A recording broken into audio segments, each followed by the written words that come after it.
Bonjour, c'est Josiane Joyce. J'ai été absente toute la semaine, mais je n'ai pas été malade. Ne vous inquiétez pas, j'ai même pas eu d'accident. YouTube a bloqué mon compte. Voilà. C'est pour ça que je n'ai pas pu mettre des vidéos. Apparemment, le fait de dire que je vais me faire vacciner, ça leur a pas convenu. Apparemment, ils n'aiment pas les gens qui se vaccinent. Je croyais que c'était l'inverse, mais bon. C'est pas très gentil ce qu'ils ont fait, et ça m'a mis bien en colère. Et quand on me met en colère, il se passe des choses très pénibles pour les gens qui n'ont pas été corrects envers moi. Apparemment, l'espace, je l'appelle comme ça, considère que je suis quelqu'un de bien, de positif, de sympathique, qui aide les autres, et la mauvaise conscience des autres, la mauvaise façon de se comporter envers moi est toujours punie. Je vais vous raconter des choses que je ne voulais pas dire, mais ça va effrayer quelques personnes, ça j'en suis sûre. Donc n'allez pas plus loin si vous ne voulez pas savoir ce qui peut arriver quand on n'est pas gentil avec une vraie voyante. Je ne parle pas des tireuses de cartes, des gens qui font le pendule, des sorciers, tout ça. Ce sont des gens cupides, haineux et envieux, et eux, eh ben, vous pouvez leur faire du mal. Voilà, et ça vous reviendra sur le coup, mais bon. Voilà ce qui se passe quand on fait du mal à une vraie voyante. Il y a quelques années, entre 1900, enfin j'ai commencé la voyance, vous le savez, en 1983. Enfin, disons, je me suis installé professionnel en 83, mais je me suis intéressé en 73. Donc ça fait quand même pas de maintenant. Et ce que je vais dire, bon, comme c'est un peu ancien, je devrais ne pas avoir trop de problèmes. De toute façon, je ne vais pas citer les noms. Comme je faisais la voyance au son de la voix, je faisais la publicité dans beaucoup d'annuaires, une bonne quinzaine chaque année, et pendant plusieurs années. Et donc, l'entreprise qui s'occupait des publicités sur les annuaires m'envoyait chaque année quelqu'un de différent. Ça, c'est pas malin. Bon, apparemment, ils refusaient qu'on soit en amitié avec ces gens-là, et donc, voilà. Mais sachez que ces représentants, c'était vraiment des gens un peu manipulateurs. Ils vous manipulaient, ils vous emberlificotaient, vous ne saviez plus où vous en étiez à la sortie, ce que vous aviez signé. Bon, moi j'étais prélevé tous les mois, donc je savais à peu près combien je mettais de publicité et sur quel genre d'annuaire. Voilà ce qui s'est passé. Un jour, un garçon qui n'était pas le plus désagréable de tout, les représentants, est venu me voir. Et puis, bon, il faisait le fanfaron quand je lui ai dit que... Enfin, il savait très bien que j'étais voyante, puisqu'il avait vu mon dossier. Et il faisait le fanfaron, je crois pas aux voyantes, tu sais, que là. Mais bon. Et il m'a demandé pourtant une voyance. Alors, bon, moi, comme je suis toujours brave et généreuse, c'est pour ça que je suis un peu bonne, quoi, puisque quand on a des pensées positives, on ne fait pas de mal. Et automatiquement, voilà, quoi.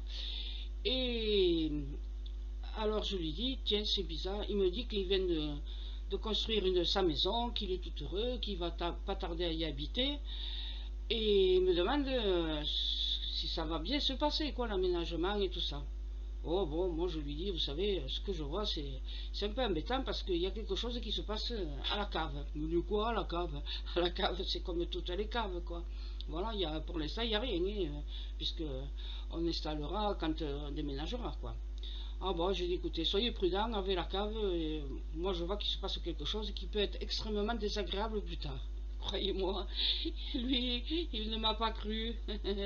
Il est parti. Bon, j'ai pris les publicités que je devais prendre, j'ai signé le contrat, et puis hop, au prochain annuaire, l'année prochaine, et prochain représentant, quoi.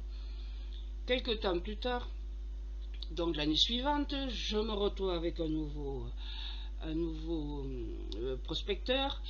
Et puis, je dis, tiens, l'an passé, il y avait machin. Ah oui, oui, je le connais. Il me dit, vous savez pas, il a été très embêté. Ah bon, je dis, et pourquoi il a été embêté? Figurez-vous que il lui est arrivé quelque chose d'incroyable. Quand il a déménagé, un mois après, sa maison a entièrement brûlé. Ah bon, je lui dis, pourquoi elle a brûlé? Eh bien, c'est venu de la cave, il y a eu un court-circuit à la machine à laver et ça met le feu partout. Il a été bien embêté.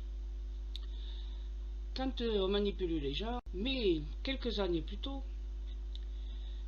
cette société a commencé à prendre des publicités pour Internet. Il faut dire qu'à l'époque, Internet, c'était vraiment... c'était en 96, je me souviens très bien. En 96, c'est là où j'ai eu mon premier site Internet. En 1996, il n'y avait personne. Il devait y avoir 8 à 10 000 sociétés françaises sur Internet. Et donc, le représentant qui était venu me voir, il m'a manipulé. Et vous verrez, vous allez avoir du monde. Bon, ça m'a coûté très cher. J'ai pris la publicité et je me suis dit, bon, après tout, pourquoi pas. Et il se trouvait que je m'intéressais donc à Internet, qui n'était pas encore développé du tout. J'avais commandé un ordinateur avec un modem. Et là, c'était les tout premiers modems. Il faisait 24 400 baud, je ne sais pas comment ça s'appelle. Et c'était un petit Pentium 100 à l'époque, voilà. C'était le premier ordinateur avec un disque dur. Le précédent que j'avais était un Tanguy avec des disquettes 5 quarts. Ah, il était quand même double drive. Bon, voilà, je m'amusais un peu avec. Mais il me tardait d'avoir le matériel que j'avais commandé pour me mettre sur Internet. J'avais commandé un ordinateur avec un modem. Et là, c'était les tout premiers modems. Il faisait 24 400 baud, je ne sais pas comment ça s'appelle. Et c'était un petit Pentium 100 à l'époque, voilà. C'était le premier ordinateur avec un disque dur. Le précédent que j'avais était un Tanguy avec des disquettes 5 quarts. Ah, il était quand même double drive. Bon, voilà, je m'amusais un peu avec. Mais il me tardait d'avoir le matériel que j'avais commandé pour me mettre sur Internet. Et le premier site que j'ai vu, enfin, la première page que j'ai pu lire, au bout de 20 minutes, c'était un site belge qui parlait d'Astérix. Voilà. Au début, il n'y avait pas du tout le World Wide, là, comme ils disent. C'était tout à fait les débuts et il n'y avait pas Google et on était embêté pour trouver des sites à visiter. Donc voilà, par hasard, je m'étais abonné à un journal d'informatique qui donnait des noms de sites, 3W, machin, patin, et donc j'allais, bon, de temps en temps j'y allais, mais c'était très cher, très long. Et alors, donc, bien sûr, je me précipite pour voir mon site qui avait été fait. Ça devait être fin janvier quand j'ai reçu, quand même, il y a eu toutes les fêtes et tout ça, ça a retardé, et mon Pentium n'est arrivé que fin janvier. Donc je me mets sur Internet et je visite mon site. Il était affreux, ils avaient mal fait ça. Ça ne correspondait pas du tout à ce que j'avais demandé. C'était quand même assez pénible. En colère, j'appelle le directeur de l'entreprise qui vendait les publicités sur les annuaires. Et j'ai écouté, franchement, ça me rapporte rien, ça me coûte très cher. Il n'y a personne voilà, qui s'intéresse à ça.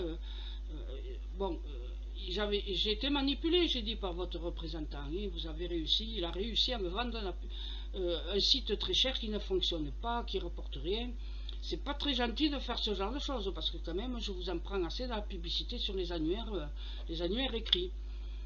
Et alors au téléphone, vous savez, il n'était pas du tout embarrassé, il savait comment il fallait faire, le directeur, pour remettre les gens en place. Ah non, écoutez, nous on a déjà fait des sites, ça marche très bien, il n'y a pas de problème, vous allez avoir des clients, ne vous inquiétez pas, vous verrez. Et puis quand je vous donnerai 6 mois de plus de présence. Ah bon, ben d'accord, j'ai dit, franchement, j'ai dit, il faut pas embarrasser quelqu'un comme moi. Moi, je suis quelqu'un de droit et de gentil. Et il faut pas faire ça, j'ai dit. Non, non, vous inquiétez pas. Allez, je vous donne les 6 mois. Alors le temps passe, la fin du contrat arrive, je regarde et le site avait disparu. Les 6 mois en question, il n'existait pas. Il ne m'avait pas donné. Alors là, croyez-moi, pendant 1 heure ou 2, je suis une coléreuse, ça c'est sûr et certain. Je me suis mise en colère et j'ai voué aux gémonies ce directeur qui n'avait pas tenu de parole et puis qui m'avait raconté des histoires. L'année suivante, je reçois donc un représentant, encore un nouveau, parce qu'en 7 ou 8 ans que j'ai fait des publicités dans les annuaires, j'ai eu chaque fois un représentant nouveau. Et alors j'ai dit, tiens, en fait, j'ai eu votre directeur là au téléphone, c'est un pète sec quand je l'ai eu. Ah, il me dit, il n'y est plus. Ah bon, il travaille plus? Qu'est-ce qui s'est passé? Eh ben, on ne le verra pas pendant au moins plus d'1 an, 1 an et demi, parce qu'il est malade. Et encore, je ne suis pas sûre qu'il revienne. Ah, et qu'est-ce qu'il a comme maladie? Il a une tumeur au cerveau. Ça, c'est embêtant, je dis, ouais, effectivement. C'est très ennuyeux parce que les opérations ne réussissent pas toujours. Me souvenant que mon papa, en 1962, est décédé d'une tumeur au cerveau. J'ai commencé à me dire, mais il y a quelque chose d'incroyable qui se passe. Et donc, voilà, il y a eu donc la maison qui brûlait, la manipulation du directeur des publicités des annuaires. J'avais contacté un directeur de gratuit, parce qu'il commençait à faire des petits, en plus des annonces gratuites, enfin payantes, comme on appelait ça gratuit, il avait fait un journal, un quotidien. Et alors bien sûr, comme je l'ai déjà dit, le quotidien local, qu'on connaît depuis fort longtemps sur Toulouse, n'était pas du tout d'accord. Dès qu'ils ont vu arriver quelqu'un qui osait vouloir faire un quotidien, ils ont fait tout ce qu'ils pouvaient, enfin les syndicats quoi, voilà. Ils ont fait tout ce qu'ils pouvaient pour empêcher cet homme d'avoir son quotidien à lui. Bon, c'était l'actualité toulousaine. Hein. Alors, qu'est-ce que j'ai fait? Bon, moi, je suis allé le voir et j'ai dit, voilà, je peux vous proposer une rubrique intéressante de voyance. Les gens posent une question par écrit et moi, je réponds. Ah oui, tiens, c'est intéressant et tout. Voilà. Eh bien, écoutez, je vais faire ce que vous dites. La semaine prochaine, vous revenez, je serai un peu plus avancé dans la recherche des rubriques et des gens qui vont s'en occuper. Et je vous retéléphone. Bon, une semaine passe, il ne me téléphone pas. 10 jours, 15 jours passent, il ne m'appelle jamais. Et puis, par hasard, je regarde le journal en question, le quotidien en question qui existe depuis si longtemps sur la région toulousaine, et je lis un entrefilet. Le directeur en question est mort d'une crise cardiaque. Il m'avait trahi, il m'avait menti, parce qu'il m'avait dit je vous ferai la rubrique, et en fait il a donné à quelqu'un d'autre. Et je me suis mise en colère et j'ai crié après lui, et cette personne n'a pas profité de la vie. Autre histoire à vous raconter. Vous pardonnez bien sûr les problèmes techniques sur cette vidéo parce que je ne suis pas très doué et je l'ai fait plusieurs fois.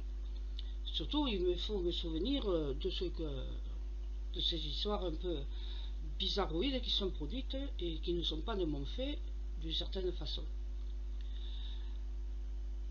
Donc, je travaillais, j'ai écrit des articles comme ci, comme ça, sur plusieurs petits journaux locaux. Et à ce moment-là, j'écrivais je faisais les mots croisés et des recettes de cuisine pour une association de chasseurs de tout le sud de la France. Et puis je le faisais gratuitement. Bon, ça sortait tous les 2 mois, il y avait juste marqué Madame Joyce, c'était sympa, personne ne m'a appelé depuis, depuis cette époque-là. Et donc j'étais tranquille là, un jour je reçois un coup de fil. Et c'est un monsieur qui me dit, voilà, je suis un tel, je suis à la retraite, je travaillais au grand journal local dont je vous ai parlé précédemment. Et il me dit, est-ce que vous pouvez m'envoyer un article sur le foie gras? Je vous raconterai plus tard l'histoire du foie gras, de cet article du foie gras.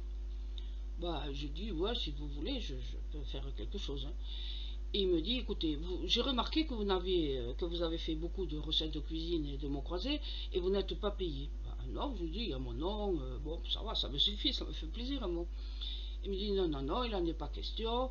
Et vous pensez, un journaliste qui travaille dans un très grand journal de gauche, il n'admet pas que les gens travaillent pour la gloire. Donc, il m'a dit, ben écoutez, vous toucherez ce qu'on appelle une petite pige, et à l'époque c'était 500 francs par mois. Donc c'était un bimestriel, il sortait tous les 2 mois, et j'ai touché 500 francs tous les 2 mois, bien sûr, avec facture et tout ça, puisque je suis déclaré, j'étais déjà déclaré, et j'ai toujours été déclaré. Donc, bon, pendant 1 an et demi, ça se passe comme ça, et puis pas de souci. Mais non, des soucis, c'est arrivé. Parce que il y a un jour, un bonhomme qui m'appelle et me dit, voilà, je suis machin et je viens de reprendre la publicité du fameux journal, enfin bimestriel, et vous comprenez, je préfère mettre des noms de gens de restaurants qui écrivent des recettes de cuisine, et puis bon, les mots croisés, ça n'a rien à faire dans ce journal. Les recettes de cuisine, c'est la publicité que vont me payer des restaurateurs, et je leur demanderai pour ça, en échange du prix de la publicité, je leur offre gratuitement de me mettre une recette de cuisine. Bon, eh bien, écoutez, voilà. Et il me dit, ben, vous n'avez pas, je ne peux pas vous continuer à vous donner la rubrique pige là, voilà. Ah bon, je dis, ben, écoutez, franchement, ça tombe mal, parce que ma fille vient de tomber malade, et je m'occupe d'elle, et je n'ai pas trop d'argent, puisque je n'ai plus, j'ai un peu abandonné ma clientèle, et quand même, c'est pas grand chose, mais c'est 500 francs tous les 2 mois, ça me fait du bien. Il me dit, ouais, mais c'est comme ça, et voilà. Bon, d'accord.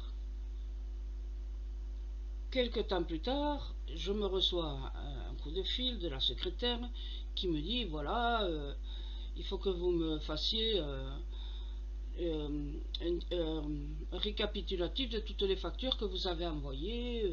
On a trouvé l'administration, enfin la comptabilité un petit peu en désordre, et on voudrait bien que vous savoir où c'est que bon, je dis, moi je les ai dans mon disque dur, il n'y a pas de problème, je vous envoie les factures. J'ai dit, mais quand même, monsieur Machin, là, il m'avait dit qu'il me rappellerait, il l'a pas fait, hein, parce qu'il voulait réfléchir à une autre rubrique, et il ne l'a pas fait. Ah, mais taisez-vous, il a eu un problème, il a eu un grave accident. Ah, et je lui ai dit, lequel? Et il me dit, comme il avait aussi une entreprise de réfection de vieilles maisons, pour expliquer les choses à une ouvrier, il est monté sur l'échafaudage, au plafond, là, il y a une poutre qui s'est détachée, elle lui est tombée sur le coin de la tête, et il a passé une semaine à l'hôpital. Ah bon? Et oui, elle me dit, il a un problème à un œil, l'œil droit, il l'a perdu, et tout ça. Comme vous l'avez remarqué, j'ai un problème à l'œil gauche, et j'ai été opéré 6 fois de l'œil. Mais moi, je ne l'ai pas perdu, il me reste encore de la vision, et donc j'ai pu conduire le plus longtemps possible. Mais cet homme-là, il a reçu la poutre sur la tête, et la poutre lui a emporté l'œil. Voilà, carrément. Tout ça parce que je m'étais mise en colère, parce qu'il m'avait manipulé, il m'avait raconté des histoires, et il ne m'a pas donné l'article qu'il m'avait dit. Je n'ai pas... J'en ai d'autres anecdotes à vous raconter. Et elles seraient longues comme un jour sans paix, mais comme on disait autrefois. Je ne vais pas les rajouter. Je l'ai remarqué, hein, ça ne vient pas de mon fait. Un jour, je reçois un coup de fil d'une amie à moi qui est journaliste sur la 2. Elle m'avait fait travailler, j'avais fait l'explication des rêves sur Antenne 2, à l'époque on l'appelait. Et puis elle me dit, ah, écoutez Joyce, parce qu'elle m'appelait Joyce sans arrêt, Joyce, si vous voulez, on va faire, j'étais contacté par un tel qui est rédacteur en chef de Voici, le fameux journal, et il me demande de faire la rubrique d'explication des rêves. Alors, il faut savoir que la personne en question ne connaissait rien à l'explication des rêves, enfin pas grand chose. C'est moi qui faisais l'explication en sous-main, et c'est elle qui l'a annoncé sur l'émission de France 2 qu'on avait le vendredi matin, on faisait l'explication des rêves. Et elle me dit, vous vous rendez compte, on va faire la rubrique dans le journal, on aura 2 pages, et puis j'ai insisté, bon, votre nom ne paraîtra pas, mais j'ai insisté pour que vous ayez le Minitel et que vous fassiez sous votre nom, voilà, vous serez peut-être payé ou pas, je ne sais rien, on va discuter encore, mais on a pris rendez-vous à Paris pour vous rencontrer ce rédacteur en chef, j'espère que vous pourrez venir. Bah, oui, elle me dit, il va vous rembourser les frais d'avion et d'aller-retour, et ça sera rapide, hein, mais bon, on va pouvoir discuter de cette rubrique nouvelle qu'il va mettre dans Voici, parce que ça marche bien et tout ça, donc nouvelle rubrique, et il y a quand même 16 pages, il faut bien du texte, et donc il a pensé à moi pour faire un peu d'animation de ce genre. Et vous travaillerez sur le Minitel. Bon, d'accord. Ça se passe comme ça, je me retrouve à Paris, et je déjeune à côté d'Antenne 2, là, donc apparemment c'est un grand chic boulevard, et je vois ce rédacteur en chef, de Voici à l'époque, et il me dit, on discute et tout ça, et puis tout à coup il me dit, vous avez un beau visage qui semble droit et honnête. Je me suis pensé, le rédacteur en chef de Voici qui me trouve honnête, alors que lui, avec les articles qu'il fait, il n'est pas du tout dans ce domaine-là. C'était un beau compliment. Et quelques temps passent, et je dis à la personne journaliste sur la 2, je dis quand même, nous avait promis de nous donner une explication à telle date, et puis ça fait déjà plus de semaines, et alors elle me dit, on m'en parlait pas, parce que la personne en question, quand elle faisait des rubriques dans des autres journaux, elle se faisait très bien payer, mais elle avait bien raison, quoi. Elle avait une notoriété, elle avait qu'à... Voilà, il fallait qu'elle se fasse payer la notoriété. Elle me dit, j'ai appelé, moi, 4 jours, il y a 2-3 jours, c'est-à-dire 3 à 4 jours après, la date prévue, et il a été licencié. Voilà, il a été licencié. Pourquoi? Parce que vous êtes au courant. Oui, je suis au courant. Oui, tout le monde en a parlé, c'est internationalement connu. Ouais, la princesse qui s'est plantée contre le pilier du pont de l'Allemand, enfin du pont je ne sais pas lequel, à Paris, et qui est morte. Et donc, il y a beaucoup de lectrices ou des abonnés qui ont renvoyé leur abonnement et qui ont exigé le remboursement. C'était la faute aux journalistes de Voici, c'était la faute aux journalistes. Donc, du coup, ils ne pouvaient pas faire les fameuses 16 pages supplémentaires. Et donc, eh bien, exit la rubrique d'explication des rêves de Josiane Joyce. Oui, je me suis mise en colère, voilà, et puis quelques temps après, il a été licencié. Et encore mieux, quelques temps plus tard, il y a 2 journalistes de notre grand quotidien qui ont fait ce qu'il a fait aux autres, c'est-à-dire qui pendant 2 jours ont planqué, l'ont suivi, ont suivi sa famille, ont suivi ses enfants et tout ça. Il a fait, enfin ces 2 journalistes ont fait ce que lui faisait aux acteurs et aux célébrités. Et donc, bien sûr, il a porté plainte, parce qu'il s'est senti surveillé, pillé, et il n'était pas content. Il a porté plainte, et le tribunal lui a dit, oh, bah, écoutez, non, votre plainte est tirée, voilà, vous n'êtes même pas, vous n'avez aucune plainte à faire, puisque vous avez tellement fait ce genre de choses aux autres que nous, voilà, ils ne seront pas condamnés, ces journalistes, et même vous êtes condamnés à payer les frais du procès. Et voilà comment ça s'est fait. Alors vous voyez, quand on me met en colère, il arrive des problèmes aux gens. Le mois suivant, dans les 3 mois, ou même ça peut prendre un an. Et je pourrais en raconter. Moi je ne cherche pas à savoir. Hein. On me le dit. Je ne cherche pas. Mais voilà, c'est tout ce que j'avais à dire.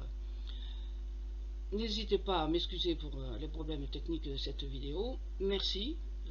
À bientôt. Je mettais d'autres vidéos, j'espère, sur... ils vont pas définitivement me bloquer le site. Hein. Ils ne vont mieux pas. À bientôt et merci. Au revoir.